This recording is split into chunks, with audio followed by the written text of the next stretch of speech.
Ini mau mulai kapan?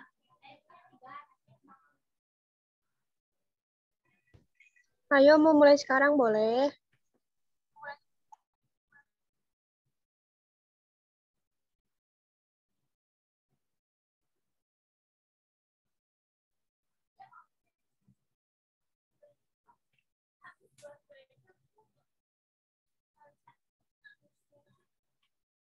Ini udah di-record belum? Udah dari tadi. Udah. Ya udah mulai ya. Assalamualaikum warahmatullahi wabarakatuh.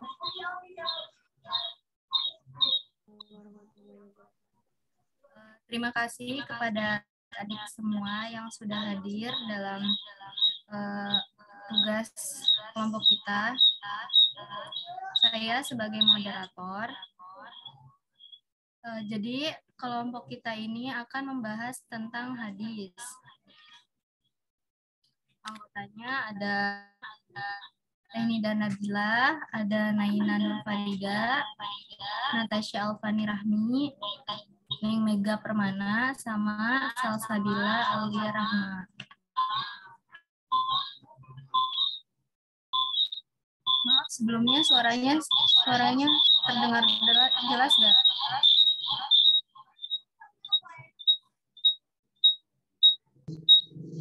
Terdengung, Put. Nggak jelas.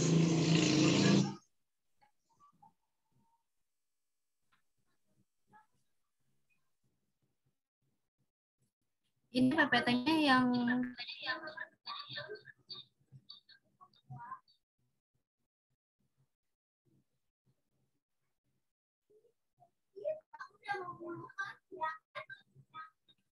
Nina boleh nge-share screen?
Baik, lanjut aja kepada materi yang pertama.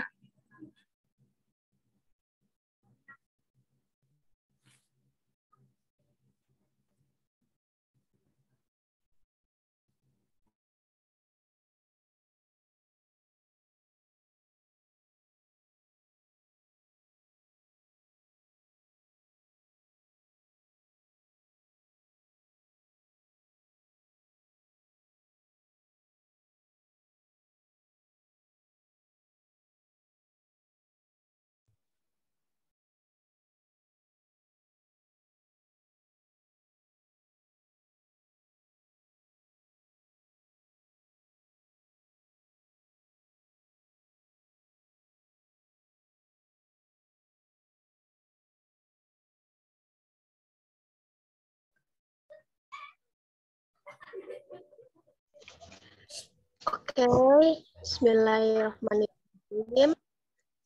Di materi yang Materi yang pertama pertama ini, saya berikan kepada Salsabila Aulia Rahma.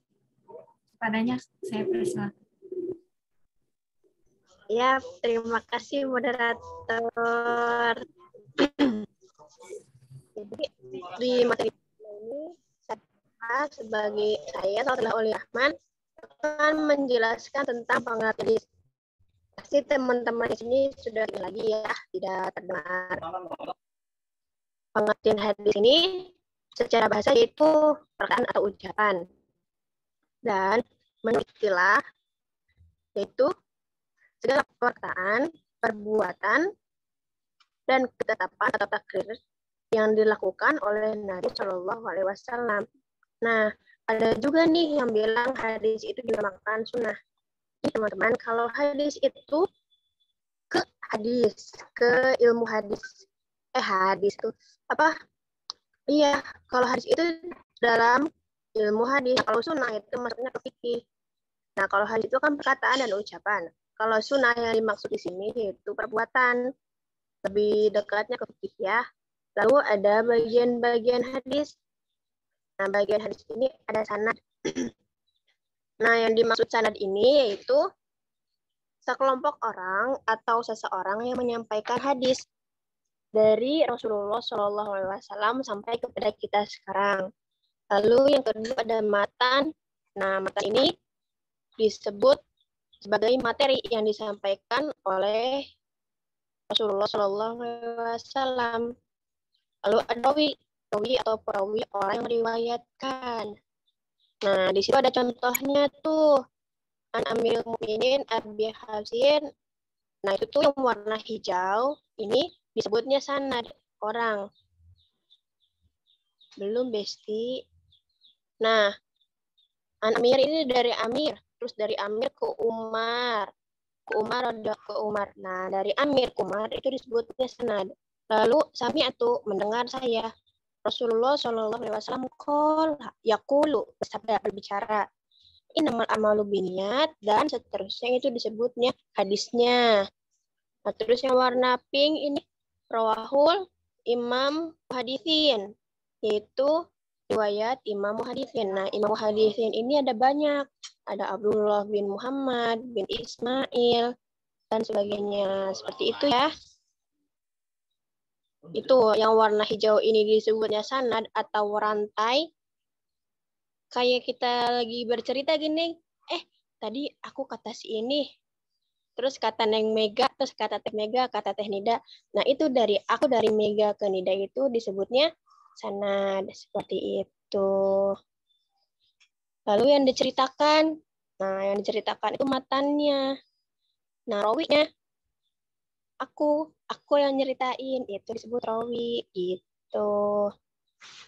Oke, sekian tentang pengertian hadis. Dikembali Baik, terima kasih kepada Salsabila Aulia Rahma telah menjelaskan. Selanjutnya, materi akan disampaikan oleh Nida Nabila. Kepadanya kami persilakan. Baik, terima kasih kepada moderator. Sebelumnya suara saya jelas tidak? Jelas tidak? Jelas. Materi selanjutnya itu tentang perbedaan Al-Quran dan hadis. Umat muslim memiliki sumber hukum Al-Quran dan hadis sebagai pedoman hidup paling utama. Al-Quran adalah kalam Allah Subhanahu wa taala yang telah diturunkan kepada Rasulullah Shallallahu alaihi wasallam dengan berangsur-angsur melalui perantara malaikat Jibril. Sementara itu, hadis adalah semua bentuk perbuatan, perkataan ataupun persetujuan dari Rasulullah Shallallahu alaihi wasallam. Pengumpulan hadis sendiri telah dilakukan sejak abad pertama Hijriyah. Dalam ilmu hadis, beragam hadis yang diturunkan oleh Rasulullah Shallallahu alaihi wasallam lalu disandarkan kepada Allah disebut sebagai hadis qudsi. Nah, berikut ada perbedaan antara Al-Quran dan hadis. Yang pertama, Al-Quran sebagai mukjizat dan selalu terjaga. Al-Quran merupakan mukjizat Nabi Muhammad SAW dan hadiah bagi umat muslim di seluruh dunia akan pedoman hidup yang hakiki. Pada zaman Nabi, adanya Al-Quran rupanya membuat sebagian orang Arab dan yang menyekutukan Allah Subhanahu wa taala merasa tertantang untuk menirunya. Akan tetapi mereka sama sekali tidak mampu membuat Al-Quran seperti ini atau satu surat yang mirip. Sebab Al-Quran sendiri adalah mukjizat yang abadi sampai hari kiamat tiba. Sementara hadis bukanlah suatu hukum Islam untuk ditantang dan juga bukan sebuah mukjizat. Yang kedua, Al-Quran hanyalah nisbah kepada Allah Subhanahu wa taala.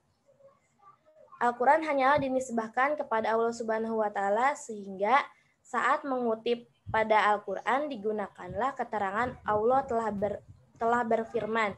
Sementara hadis terkadang ada yang diriwayatkan yang disandarkan kepada Allah Subhanahu wa taala dan ada juga yang merupakan nisbah kepada Allah. Nisbah ini adalah nisbah insya, maka katakanlah Allah telah berfirman atau Allah berfirman. Kemudian ada kalanya juga diriwayatkan dengan disandarkan pada Rasulullah Shallallahu alaihi wasallam. Nisbah ini adalah nisbah ikhbar.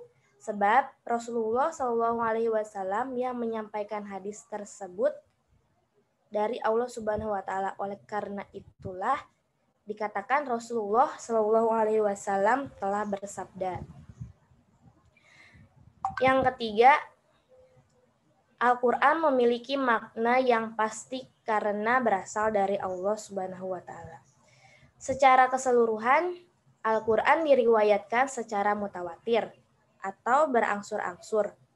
Sehingga untuk kedudukannya qat'i as-subut yang artinya pasti. Tidak ada keraguan sedikit pun bahwa ajarannya asalnya dari Allah Subhanahu wa taala.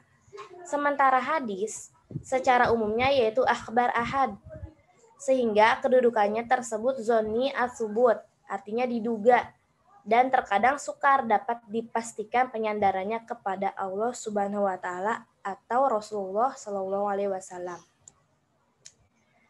Yang keempat, sumber makna dan lafaz hadis tidak hanya dari Rasulullah Shallallahu alaihi wasallam.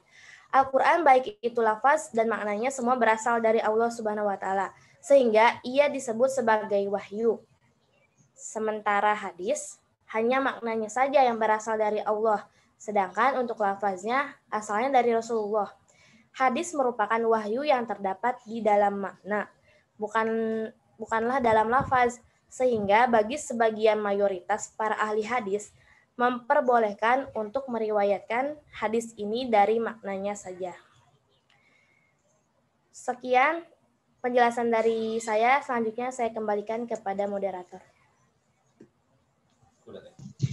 Baik, terima kasih kepada Nida Nabila telah menjelaskan.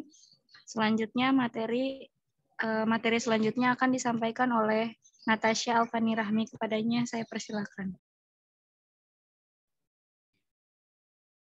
Kemudian suaranya kedengaran nggak? Kemudian yang kelima, hadis tidak dibaca saat sholat. Apabila kita membaca Al-Quran, maka dinilai sebagai ibadah karena ini juga dibaca di dalam sholat. Sementara hadis tidaklah perlu dibaca dalam sholat. Allah Subhanahu wa Ta'ala hanya akan memberikan pahala membacanya secara umum saja.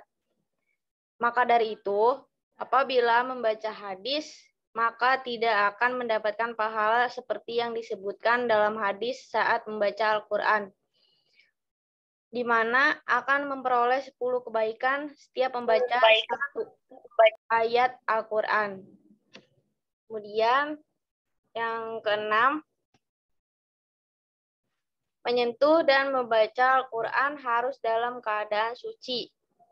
Saat ingin memegang dan membaca Al-Quran, maka diwajibkan dalam keadaan suci dari hadas kecil dan juga hadas besar. Sementara jika ingin membaca hadis, maka boleh saja membacanya dalam keadaan berhadas. Hal tersebut berhubungan dengan sifat Allah Subhanahu wa Ta'ala yang menyukai kebersihan dan keindahan. Karena Al-Quran merupakan wahyunya, maka haruslah dibaca ketika dalam keadaan suci. Meski demikian, menurut ensiklopedi fikih, perempuan yang sedang dalam haid atau orang junub diperbolehkan menyentuh dan membaca kitab tafsirnya, karena fokusnya pada makna Al-Quran dan kitab tersebut sebagian besar bukan terdiri dari ayat-ayat Al-Quran. Kemudian yang ketujuh, yaitu Al-Quran diwahyukan secara utuh kepada Nabi Muhammad SAW. Untuk lafaz dan makna dari Al-Quran, Allah Subhanahu wa Ta'ala mewahyukannya secara utuh kepada Rasulullah SAW dan juga tidak berubah. Sementara hadis qudsi bisa saja diriwayatkan oleh periwayat. Mushaf Al-Quran pun disusun dalam bentuk ayat-ayat serta surat yang sudah ditentukan oleh Allah Subhanahu wa Ta'ala. Sementara hadis tidak memiliki surat. Itulah beberapa perbedaan Al-Quran dan hadis yang wajib dipahami. Tentunya agar dapat menempatkan sumber hukum agama Islam serta pedoman umat Islam secara benar. Mungkin cukup sekian dari saya, kembali kepada moderator.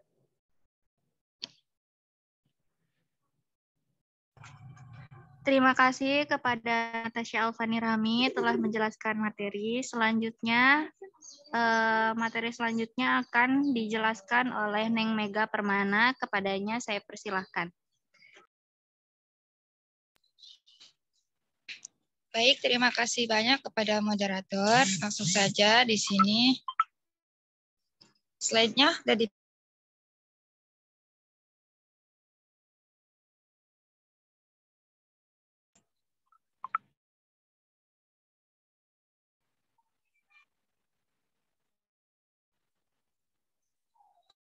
slide-nya belum pindah ya.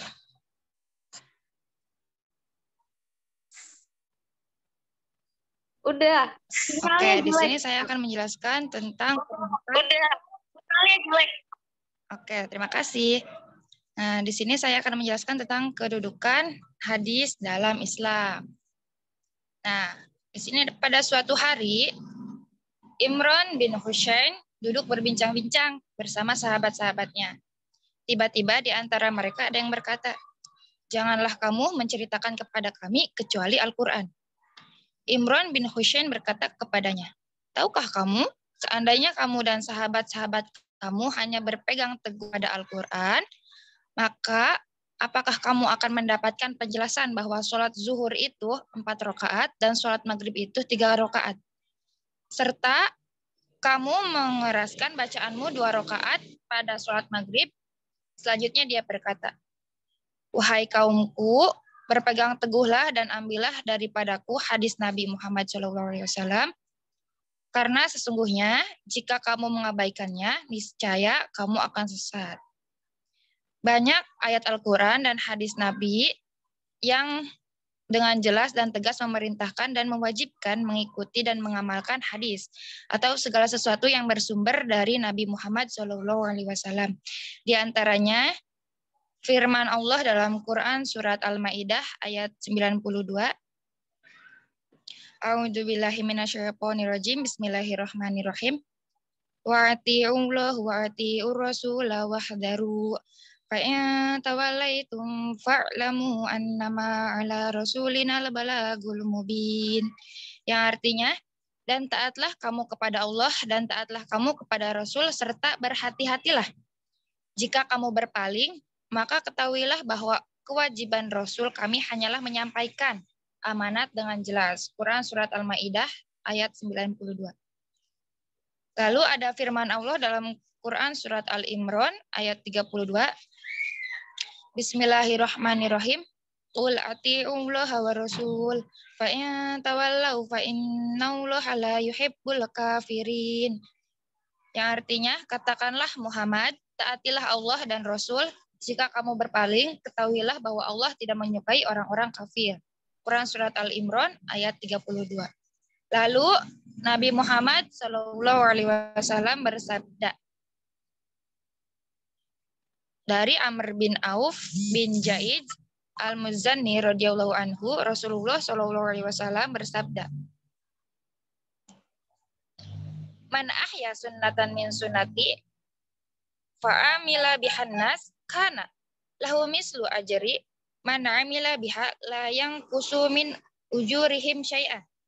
Barang siapa yang menghidupkan satu sunnah dari sunnah-sunnahku, kemudian diamalkan oleh manusia, maka dia akan mendapatkan pahala seperti pahala orang-orang yang mengamalkannya, dengan tidak mengurangi pahala mereka sedikit pun. Nah, berdasarkan ayat dan hadis yang di atas tadi, maka dapat kita pahami bahwa kedudukan hadis dalam syariah Islam sebagai landasan hujjah dan dalil dalam menetapkan ajaran-ajaran Islam dan mengamalkannya. Ia menempati tempat kedua setelah Al-Quran, yang menempati tempat yang pertama dan utama. Hal ini didasarkan atas perintah Allah untuk menaatinya dan menaati Rasul-Nya.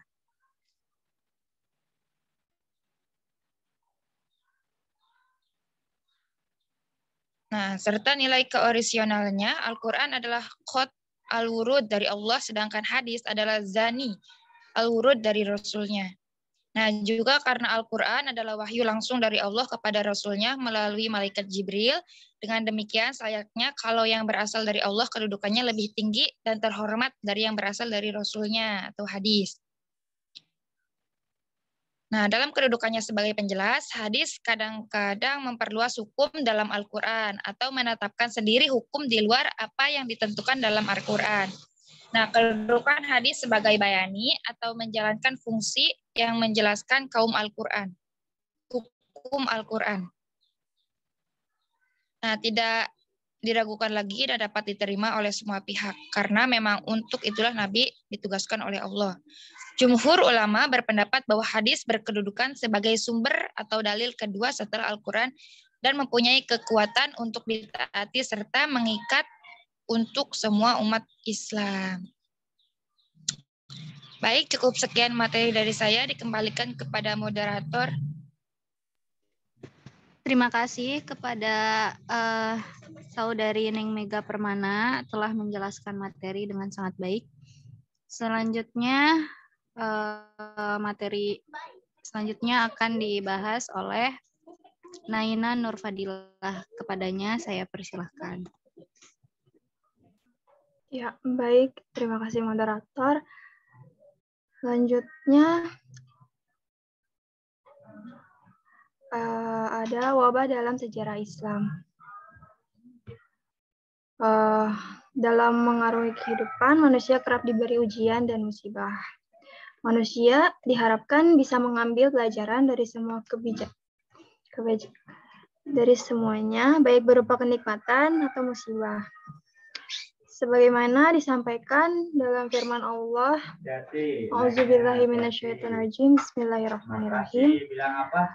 Wala nabluwannakum min syai'im minal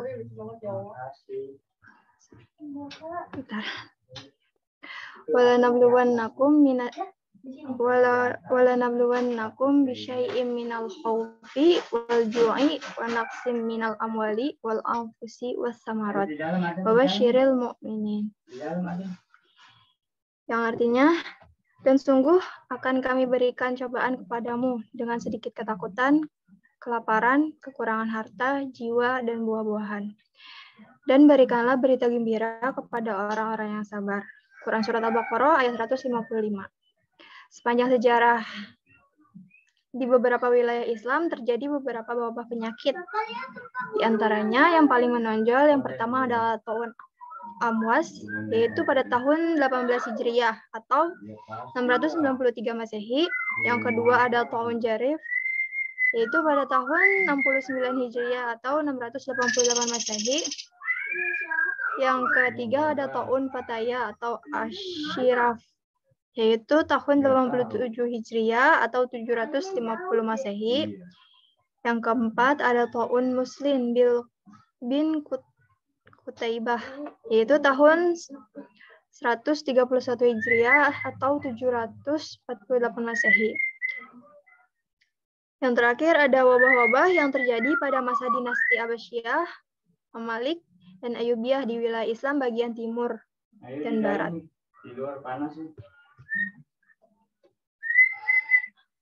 Untuk Ta'un Amwas terjadi pada tahun 18 Hijriah. Wabah ini terjadi pada masa kekhalifahan Umar bin Khattab.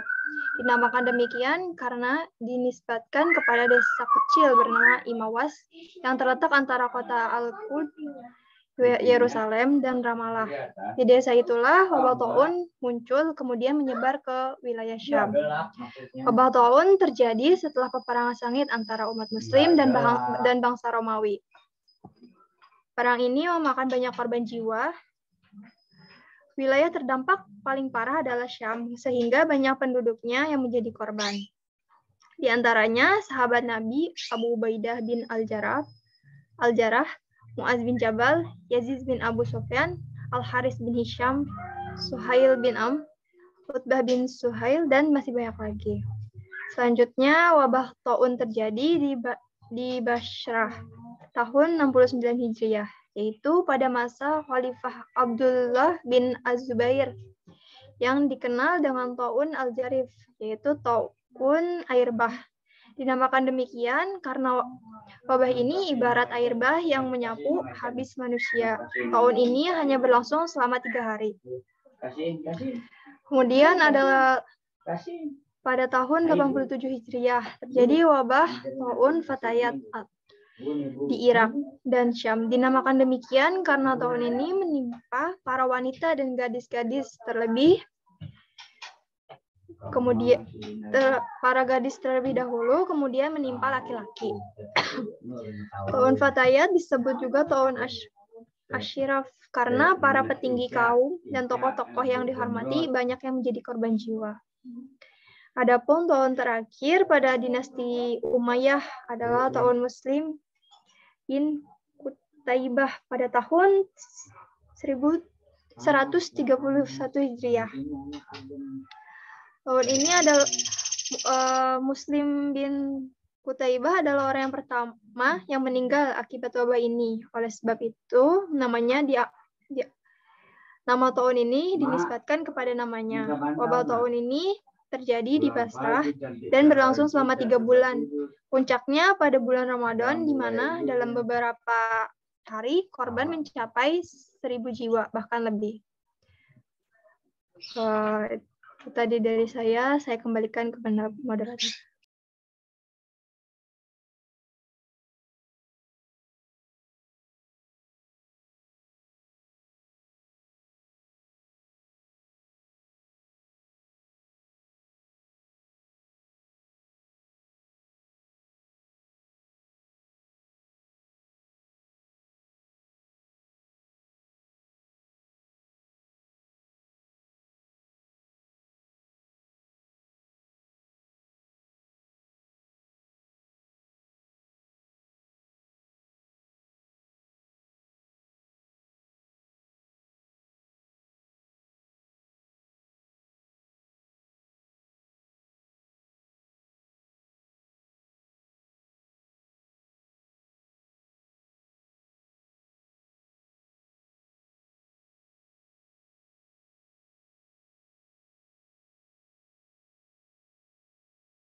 Baik, terima kasih kepada saudari Naina Nurfarida.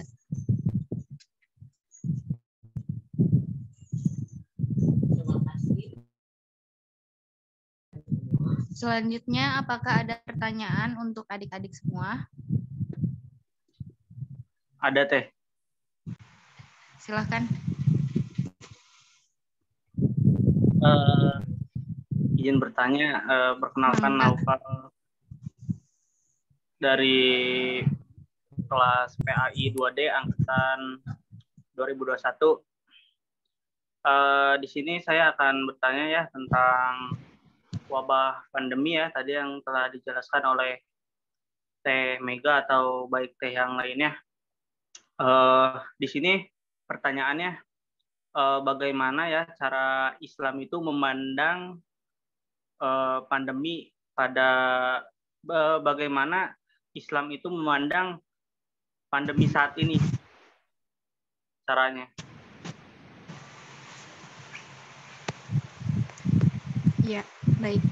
Jadi pertanyaannya, bagaimana Islam memandang pandemi pada saat ini? Itu ya. Iya, benar, Teh. Ya, baik. Kami tampung dulu ya. Apakah ada yang bertanya yang lain?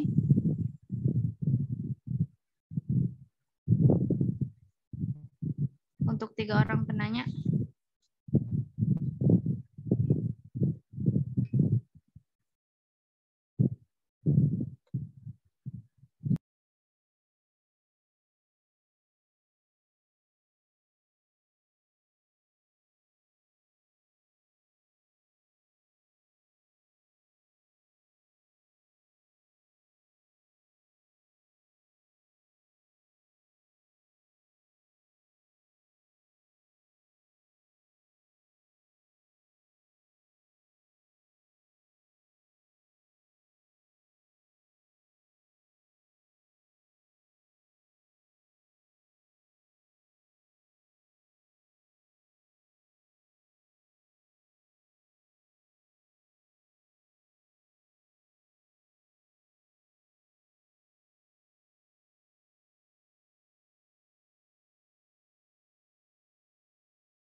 Oke, teman-teman.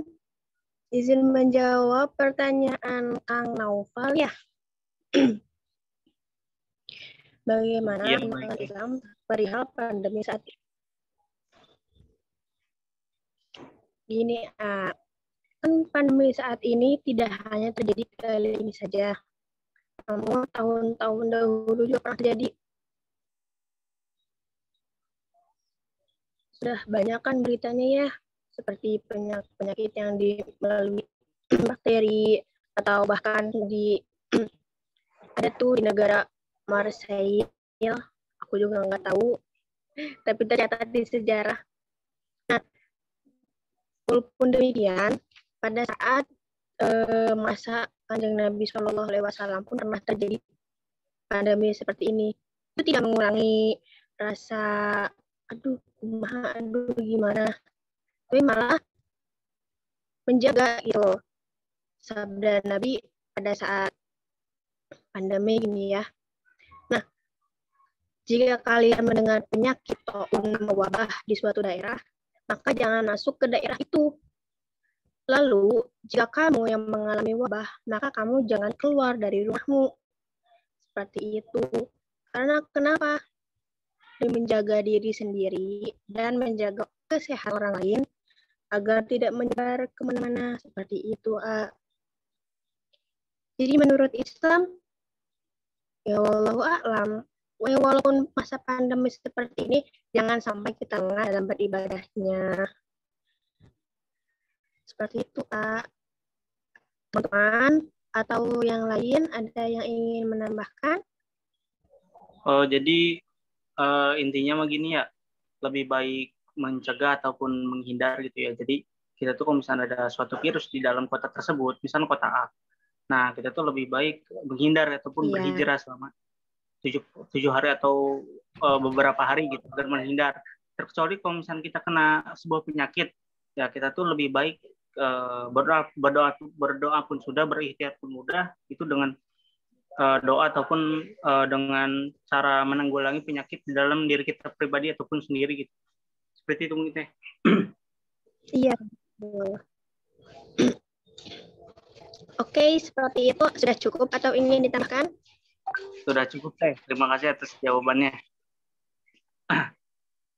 Oke, terima kasih kembali. Ayo teman-teman yang lain, ada yang bertanya lagi?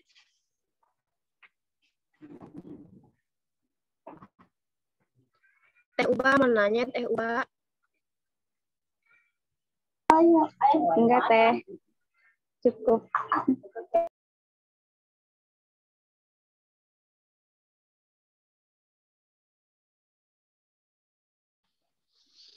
Oh, Teh Nur. Izin bertanya, Kak. Ya, dipersilahkan. Ingin bertanya. Apa perbedaannya hadis sahih dan hadis dhaif?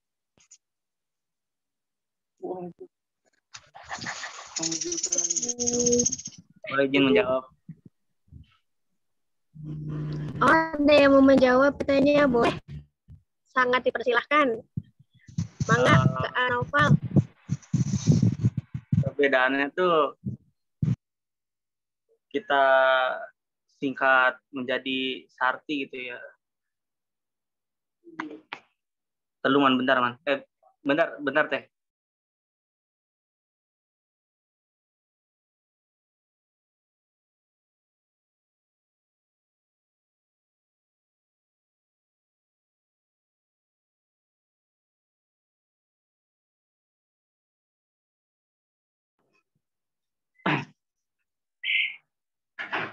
Izin menjawab Teh yang tadi.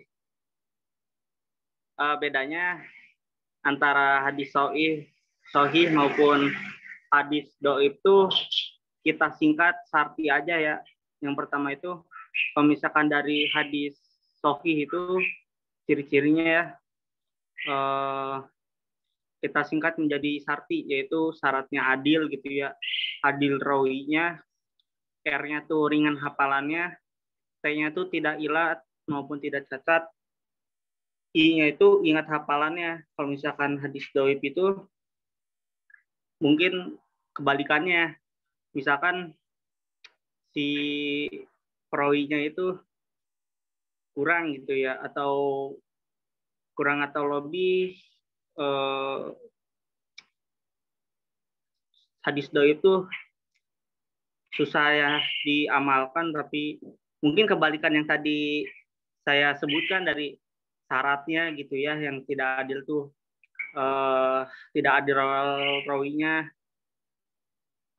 tidak ringan gitu ya hafalannya karena hadis doib ya. Hafalan itu berbeda gitu dengan hadis yang sangat kuat. Syaratnya itu nggak tersambung atau tersambung syaratnya, cuman si perawinya itu kita nggak tahu gitu. Mungkin seperti itu. Apa cukup jelas? Oke, terima kasih Nopal. Jadi kalau hadis sahih itu ada syarat yang disebutnya syar'i apa? Syar'i. Iya. Apa tadi singkatan? Iya itu. Terus kalau hadis dhaif itu tentang si perawinya kurang amanat atau kurang dipercaya atau jumlah perawinya bisa kali ya atau bagaimana? Ya, yuk.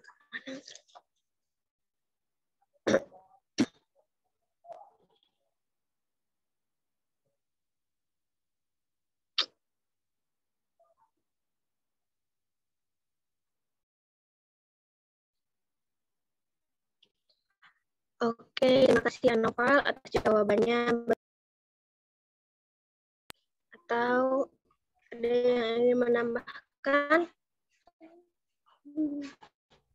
Teh Mega mau menambahkan? Teh Nida?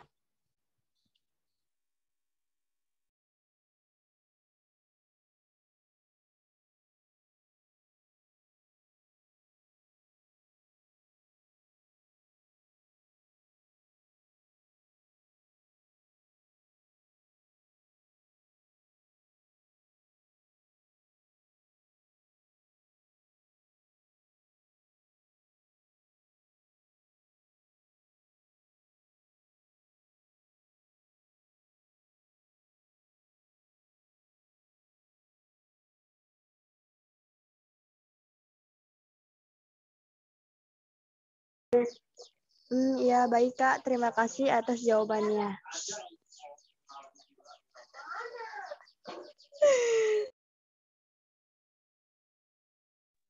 Bentar Teh, saya mikir dulu ya, agar didefinisikan itu lebih mudah lagi gitu ya.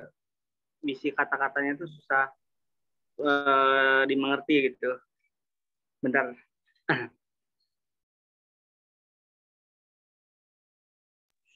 Iya, boleh, sok.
Jadi gini aja ya, perbedaan antara hadis hasan dan hadis sahih ya.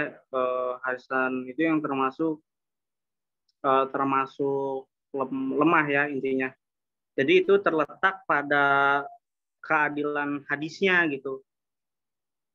Hadis hasan itu disandang ya kepada rawi yang tidak begitu kuat gitu ya ingatannya sebanding dengan doif gitu. Sedangkan menurut para hadis sahih itu terdapat sebuah rawi-rawi yang benar-benar kuat gitu ya, ingatannya baik hafalannya gitu ya. Jadi kalau misalkan didefinisikan itu berarti lemah gitu, lawan dari rawi, seperti itu mungkin.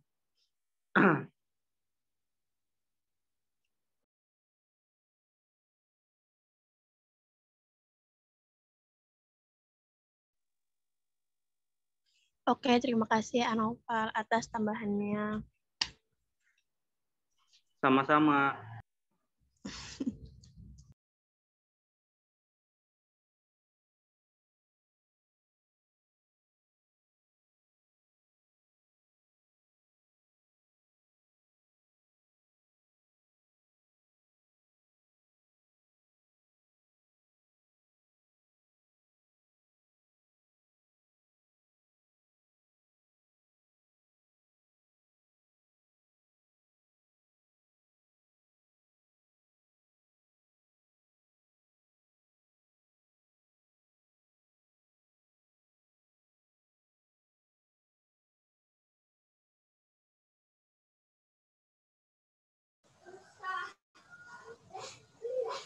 Izin menjawab pertanyaan dari Teh Bilkis ya.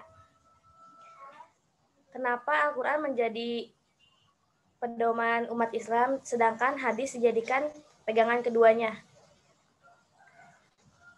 Kita lihat lagi definisi Al-Quran itu sendiri. Al-Quran itu sendiri kan dia kalamullah ya. Perkataan dari Allah langsung. Yang dimana sudah dipercaya kebenarannya gitu. Sedangkan hadis sendiri itu dia berasal dari Rasulullah, segala perbuatannya, perkataannya yang berasal dari Rasulullah. Jadi ketika hukum Islam di dalam Al-Quran itu masih samar-samar, nah baru kita merujuk ke hadis. Setelah hadis itu ada tingkatannya lagi ke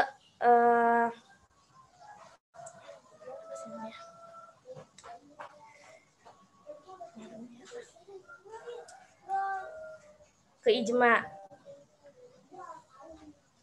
Jadi wajar bila hadis menjadi pegangan kedua setelah Al-Quran karena Al-Quran itu kalamullah yang sudah dipercaya kebenarannya dibandingkan hadis itu sendiri. Tapi bukan berarti hadis itu tidak dipercaya tapi masih diduga-duga. Seperti kita melihat kembali siapa perawinya, sanadnya, matanya, seperti itu. Bagaimana? Apa ada yang ingin menambahkan dari teman-teman yang lainnya? Izin menambahkan sekali lagi. Iya, boleh. Jadi intinya mah dari argumen Teh Nida Nabila, jadi mayusabu ala fi'lihi wala yu'aqabu ala tarkihi, begitu. Jadi menurut tambahan dari argumen dari diri saya pribadi ya kalau nggak salah, karena hadis itu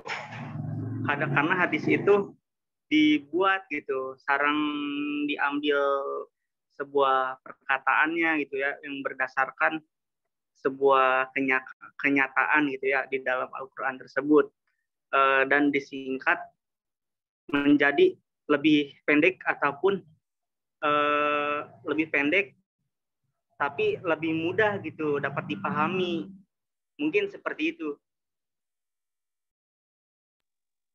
Iya, aku juga izin menambahkan. Jadi hadis itu seperti penjelas gitu.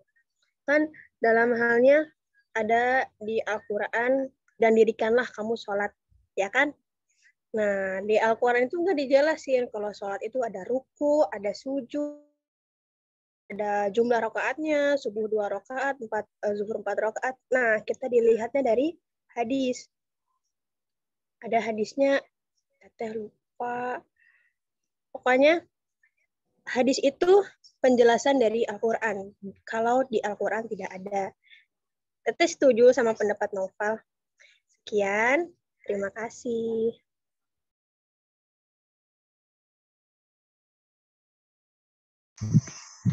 Baik, terima kasih kepada saudari Salsabila Aulia dan Nida Nabila, juga saudara Naufal yang telah menambahkan dan aktif untuk selalu bertanya dan menambahkan.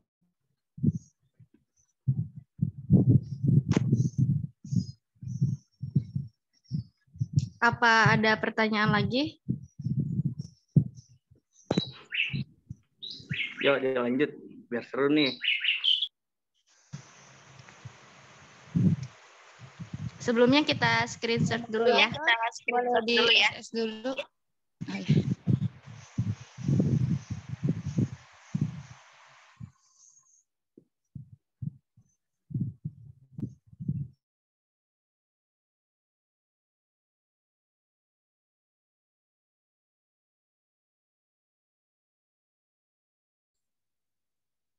Mau screenshot dulu, Teh?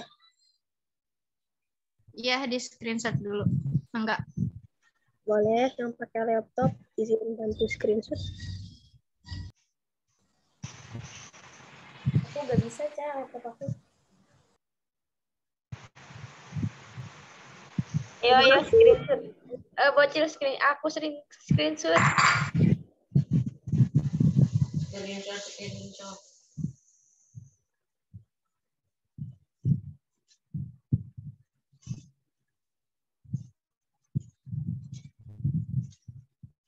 Cil, kasih aba-aba, Cil. Bentar dulu. 1, 2, 3. Lagi. 1, 2, 3. Dah. Udah, guys. Oke, Teteh ada reward nih buat kalian sebenarnya yang tadi ya. Noval, boleh minta nomor HP-nya nggak? Modus.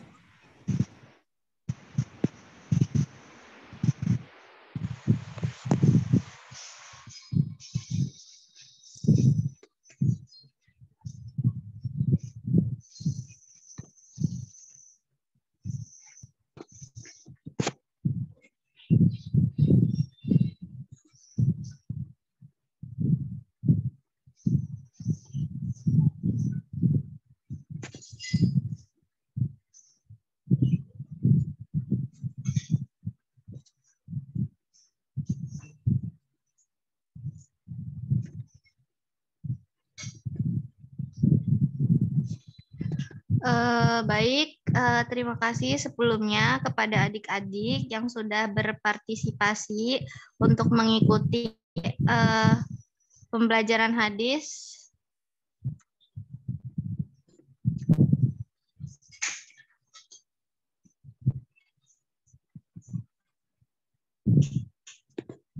Sebelumnya kita tutup dulu dengan membaca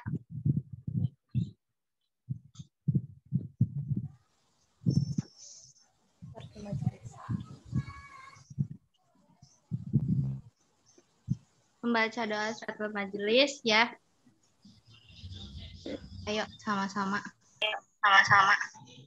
Subhanaka Allahumma wa bihamdika asyhadu wa atubu ilaik.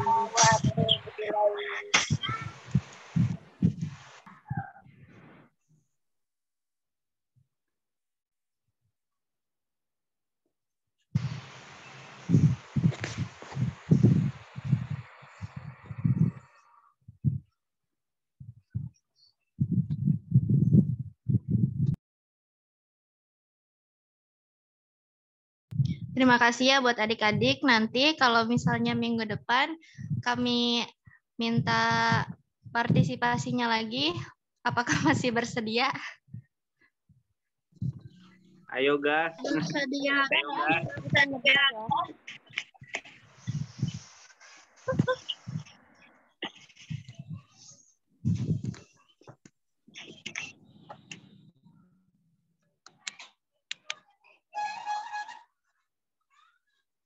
Ini udah kan? Iya, boleh. Udah. Yuk. Iya, boleh. Boleh. Yuk.